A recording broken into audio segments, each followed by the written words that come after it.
ओम शांति। सभी भाई बहनों को दीपोत्सव की बहुत बहुत हार्दिक शुभकामनाएं। हमारा भारत त्योहारों का देश है और इसीलिए साल भर में समय प्रति समय अनेक त्योहार मनाए जाते हैं। ये त्योहार मनुष्य के अंदर नई चेतना का संचार करता है, उन्हें ऊर्जावान बना देता है और कोई न कोई रूप से नई जागृति उनके अंदर प्रज्वलित करता है। अनेक त्योहारों में विशेष त्योहार माना जाता है दीपावली का त्योहार। ये दीपावली का त्योहार इसीलिए विशेष माना जाता है क्योंकि दीपावली जब आती है तो छोटे बच्चे से लेकर बड़े बुजुर्ग तक हर एक के अंदर एक ऐसा उमंग, उत्साह और खुशी की लहर व्याप्त हो जाती है क्योंकि दीपावली अकेली नहीं आती है। दीपावली के साथ साथ 5 त्योहार और भी जुड़ जाते हैं जिससे चारों ओर एक ऐसा माहौल बन जाता है जिससे व्यक्ति के जीवन के अंदर खुशियां ही खुशियां महसूस होने लगती है। इसका आरंभ वास्तव में अगर देखा जाए तो नवरात्रि से ही आरंभ हो जाता है। नवरात्र अर्थात शक्तियों का त्योहार कि जब शिव शक्तियां आत्माओं में नई शक्ति का संचार कर देती और उसी शक्ति के आधार पर रावण के ऊपर संपूर्ण विजय प्राप्त कर सकते हैं और अंधकार से प्रकाश की ओर जाने का ये त्योहार है। बचपन में ये गीत जरूर हम गाते रहते थे, हे प्रभु अंधकार से हमें प्रकाश की ओर ले चलो, असत्य से हमें सत्य की ओर ले चलो और मृत्यु से हमें अमरत्व की ओर ले चलो। दीपावली में यही प्रत्यक्ष होता है कि अंधकार से प्रकाश की ओर दीपावली अमावस्या पर आती है जब चारों ओर इतना अंधकार छाया होता है, परंतु एक नई उम्मीद, आशा की किरण होती है कि अब हमें प्रकाश की ओर जाना है। और ये प्रकाश कोई स्थूल प्रकाश की बात नहीं है, यह प्रकाश अध्यात्म जागृति का प्रकाश है जिससे आत्मिक ज्योत हमारी प्रज्वलित हो जाती है और उसी से यह त्योहार आरंभ हो जाता है। असत्य से सत्य की ओर, क्योंकि अंधकार है ही असत्यता का और प्रकाश है सत्यता का। तो सत्यता को जीवन के अंदर धारण करने की बात है। आत्मा को कहा ही जाता है आत्मा का वास्तविक स्वरूप सत्य स्वरूप है और इसीलिए आत्मा को कहा गया आत्मा सत चित आनंद स्वरूप है। उसका सत्य स्वरूप, उसकी चैतन्यता की अभिव्यक्ति आनंद से होती है और तभी कहा मृत्यु से अमरत्व की ओर। जब जीवन के अंदर आध्यात्मिक ज्ञान का प्रकाश आता है, सत्यता का संचार होने लगता है, आनंद की अनुभूति होती है, तब व्यक्ति भले शारीरिक मृत्यु उसकी भले आए लेकिन आत्मा अमरत्व को प्राप्त कर लेती है।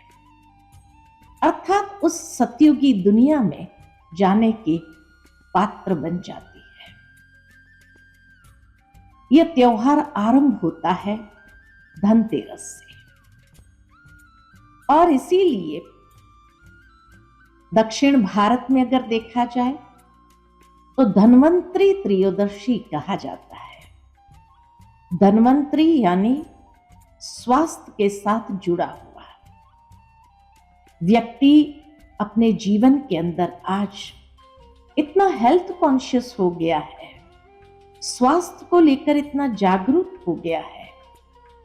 आवश्यकता है कि अभी शीतकाल के समय हम विशेष अपने स्वास्थ्य के विषय में जागृत रहे, और क्या करना चाहिए क्या नहीं करना चाहिए ताकि हमारा स्वास्थ्य ठीक रहे।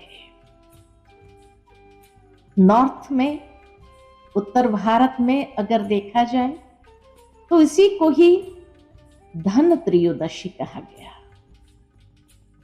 अर्थात धनतेरस कहते हैं कि जब धन का आवाहन करते हैं। यह दीपावली वास्तव में हमें जीवन के लिए अनेक पुरुषार्थ किस तरह से करना है उसकी ओर संकेत करती है।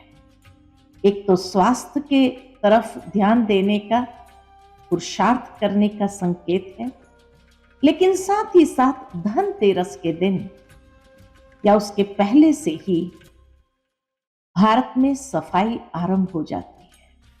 घर घर की सफाई, कोने कोने की सफाई होने लगती है। घर की सफाई तो कर लेते, कोने कोने की सफाई कर लेते हैं, लेकिन वास्तव में अंदर की सफाई करने की आवश्यकता है। अर्थात ये पहला पुरुषार्थ जो स्वच्छता का पुरुषार्थ की ओर हमें संकेत देती है। मन के अंदर भी अनेक प्रकार की नकारात्मकता का, व्यर्थ का किचड़ा भरा हुआ है। अनेकों के प्रति भावनाएं दूषित हुई है, और इसीलिए यह सफाई करना जरूरी है। ये सफाई कैसे करेंगे? तो अपने जीवन में देखें किसके प्रति हमारे मन के अंदर कोई दुर्भावना तो नहीं है, और अगर है तो उसकी सफाई करने के लिए क्षमादान या क्षमा प्राप्त कर लेना आवश्यक है। कोई भी चीज को लंबे समय तक खींचने की जरूरत नहीं है। मन की सफाई करने के लिए, उन दुर्भावनाओं की सफाई करने के लिए मन में नकारात्मकता जो भर गई है उसकी सफाई करने के लिए सकारात्मकता का संचार करना होगा। और सकारात्मकता तभी आएगी जब जिसके साथ भी मन मुटाव हुआ है, जिसके प्रति भी हमारी दुर्भावनाएं हैं, उसे क्षमा मांगे। छोटा सा ही तो शब्द है, और ये छोटा सा शब्द कितने रिश्तों को संवार लेता है, कितने अनेक प्रकार की भावनाओं की सफाई कर देता है, और सकारात्मक ऊर्जा का संचार कर देता है। तो क्यों नहीं हम अपने मन की सफाई इस तरह से करें, और ये प्रथम पुरुषार्थ के लिए कदम आगे बढ़ाएं। हमें क्षमा करना है और क्षमा मांग लेनी है। कोई भी बात को खींचो नहीं, रिश्ते को संवारना आवश्यक है। साथ ही साथ दूसरा पुरुषार्थ होता है कि जब बही खाते व्यापारी लोग लिखना शुरू करते हैं, अर्थात पुराना खाता समाप्त और नया खाता आरंभ। व्यापारी लोग तो बहुत सुंदर तरीके से अपना ये नया खाता आरंभ कर लेते हैं, पुराने खाते को समाप्त कर लेते हैं। लेकिन जीवन में कर्मों के खाते को भी विशेष रूप से देखना है। जिस तरह से एक तरफ है खर्च, दूसरी तरफ है कमाई, तो हमें भी अपने जीवन के अंदर ये दोनों बातों को देखना है। खर्च कितना किया और कमाई कितनी की। कमाई कैसे करेंगे? कमाई करनी है हमें अच्छे कर्मों से, अर्थात जहां मन वचन कर्म में जब शुद्धता आ जाती है तो जरूर है ये बही खाते रखना, अर्थात हमें भी ये प्रेरणा देता है कि हमें अपने मन वचन कर्म दृष्टि वृत्ति से कमाई करते जाना है, श्रेष्ठ कर्म करना है। मन में श्रेष्ठ विचार होगा, वाणी में श्रेष्ठ वचन होंगे, शुभ वचन होंगे, कर्म के अंदर श्रेष्ठता होगी, उतनी हमारी कमाई होती जाएगी। मन के अंदर शुभ भावना, शुभ कामना को समाये रखना है। दूसरों के प्रति दुआएं देना, दुआएं लेना है। ऐसा श्रेष्ठ कर्म करें जो स्वतः सबकी दुआएं कमाते जाए। आज दुनिया के अंदर वो धन तो सहजता से आ जाएगा व्यक्ति के जीवन में, परंतु क्या श्रेष्ठ कर्म करके दुआएं कमाना, क्योंकि ये दुआएं आगे भी हमें बहुत मदद करती है, हमारी जीवन की क्वालिटी को बहुत सुंदर बना देती है। इसलिए ये कर्मों का खाता हमें देखना है। जो पिछला है उसको चुकतू कर देना है। चुकतू कैसे करेंगे? जो लेन देन है बाकी उसको समाप्त कर, क्योंकि अगर कुछ बाकी रह जाएगा तो जरूर है आगे के जीवन पर भी उसका प्रभाव अवश्य पड़ेगा। इसीलिए पुरानी चीजों को समाप्त करें, पुरानी बातों को समाप्त करें और आज के दिन हर एक को दिल से हम स्वीकार करें। सम्मान देते हुए हम एक दूसरे का आदर करें और इस तरह से पारिवारिक एकता को बनाए रखें, समाज के अंदर एकता को बनाए रखें।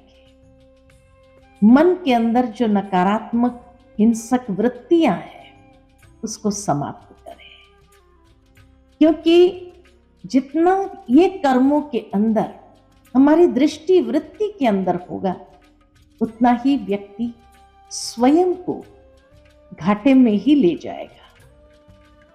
कमाई और खर्च करने के बाद बैलेंस को देखें और बैलेंस क्या हम नफे में है या नुकसान में है।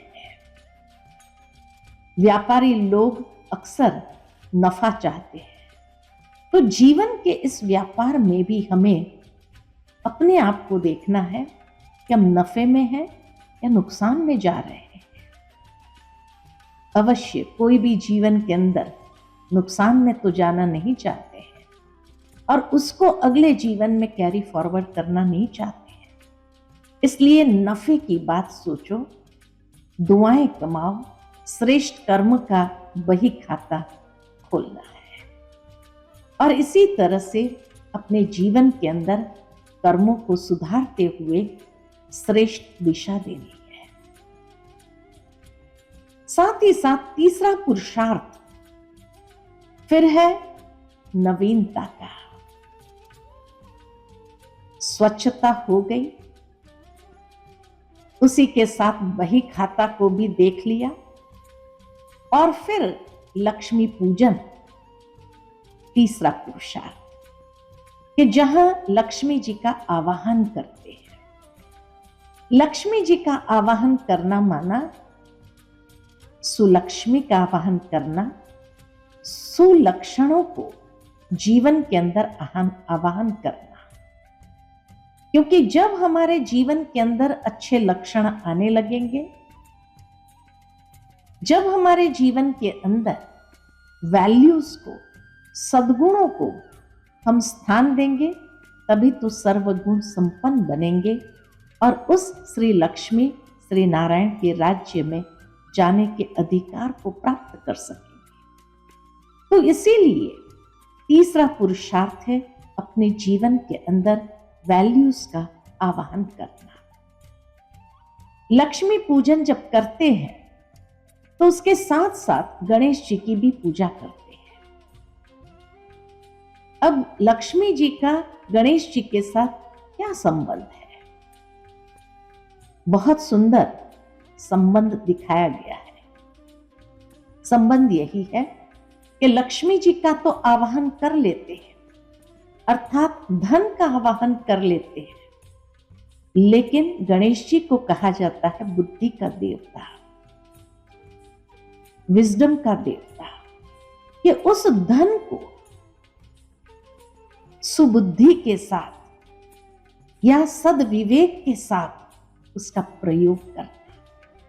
क्योंकि अगर धन आ जाए लेकिन गणेश जी का आवाहन नहीं किया, सद्बुद्धि सद्विवेक का जीवन में स्थान न हो, तो वो धन कहीं न कहीं अधोगति की ओर हमें खींच कर ले जाती है। इसीलिए लक्ष्मी पूजन के साथ साथ गणेश जी का पूजन होता है, अर्थात सद्विवेक को जीवन के अंदर ले आना है। जब यह सद्विवेक हो, सद्गुण जीवन में आए, तो जीवन कितना सुंदर समृद्ध होने लगता है।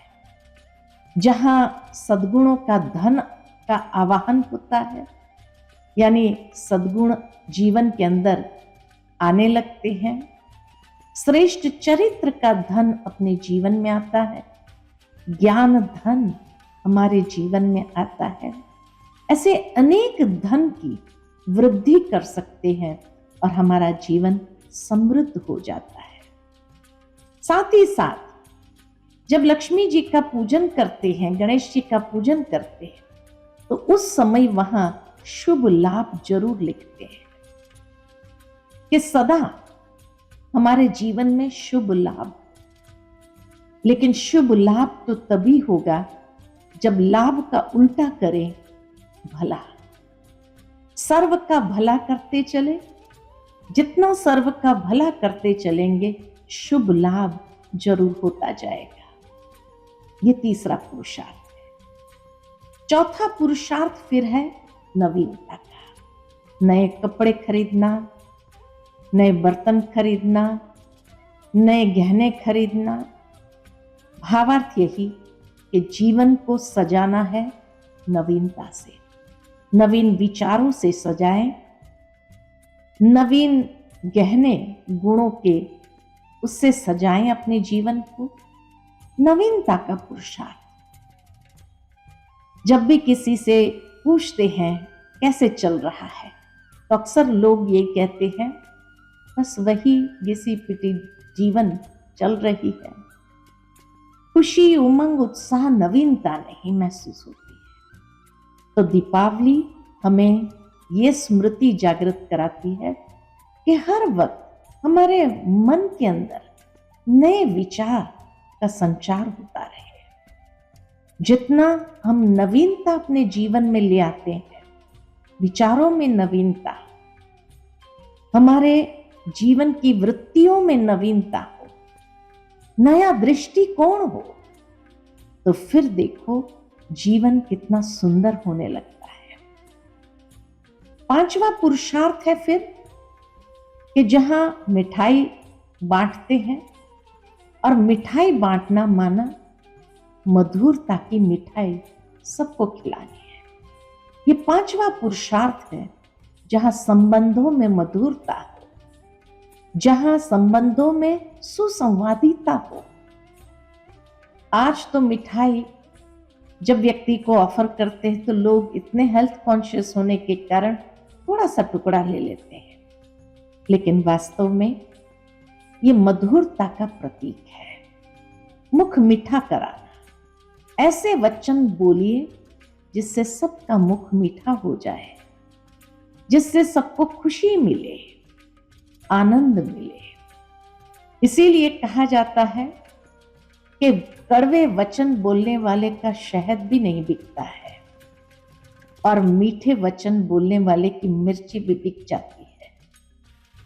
भावार्थ यही कि ये मधुरता पूर्ण व्यवहार हमारे जीवन के अंदर बहुत आवश्यक है, विशेषकर इस समय सबके साथ मधुरतापूर्ण व्यवहार हो, अर्थात व्यावहारिक कुशलता जीवन के अंदर लाना आवश्यक है।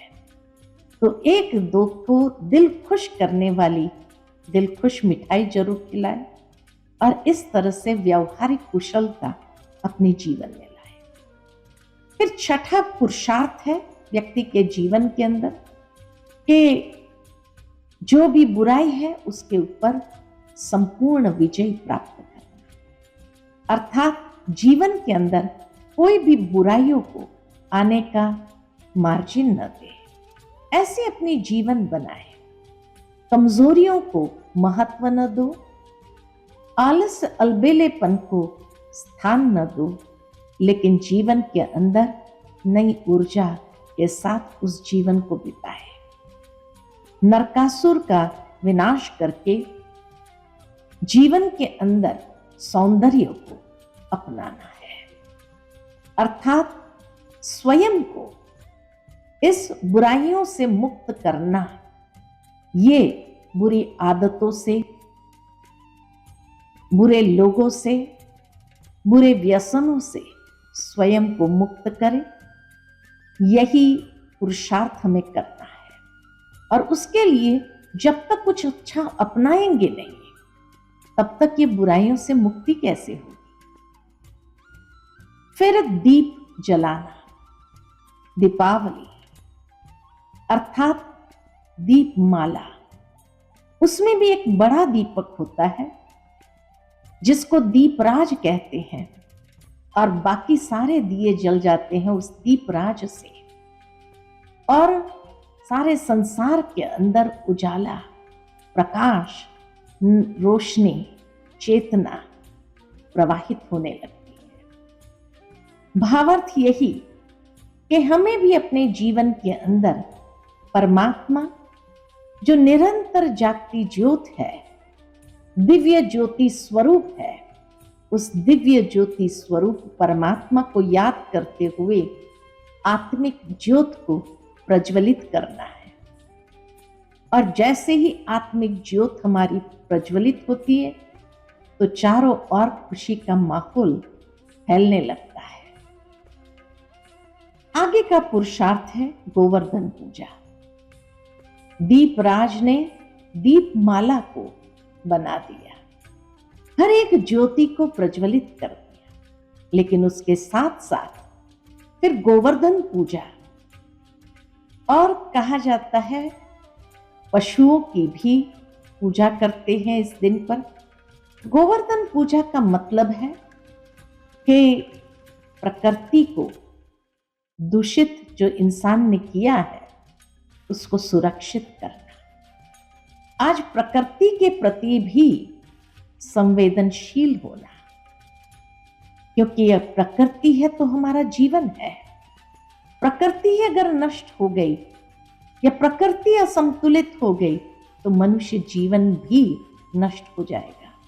इसीलिए दिवाली का ये त्योहार हमें ये पुरुषार्थ भी बताता है कि हमें हर समय प्रति समय वृक्षारोपण करना है, प्रकृति का सम्मान करना है, प्रकृति का दोहन नहीं करना है, प्रकृति को भी सुरक्षित रखना है। वृक्ष कटते जाते हैं, लेकिन कम से कम हम वृक्ष लगाते भी जाएं। साथ ही साथ पशुओं का भी सम्मान करना है। आज पशुओं का भी कितना शोषण हो रहा है।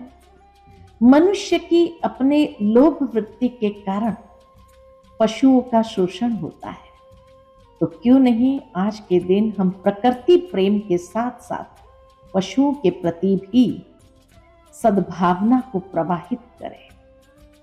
और अंतिम पुरुषार्थ फिर भैया दूज आता है, अर्थात सबकी ज्योति जब जग जाती है तो एक वसुधैव कुटुंबकम की भावना को हम जागृत करें। भाई भाई की वृत्ति, भाई भाई की दृष्टि के साथ, भाई भाई की भावना के साथ एक दूसरे के साथ व्यवहार करें, क्योंकि ऐसा जब सद्भावना हमारे भीतर जागृत होगी सर्व के प्रति, जब आत्मिक ज्योत जग जाती है तो भाई भाई की भावना प्रवाहित हो जाती है। आत्मा ज्योति स्वरूप है, परमात्मा सर्व का पिता है और हम सब विश्व की सर्व आत्मा एक परिवार है। World is a family.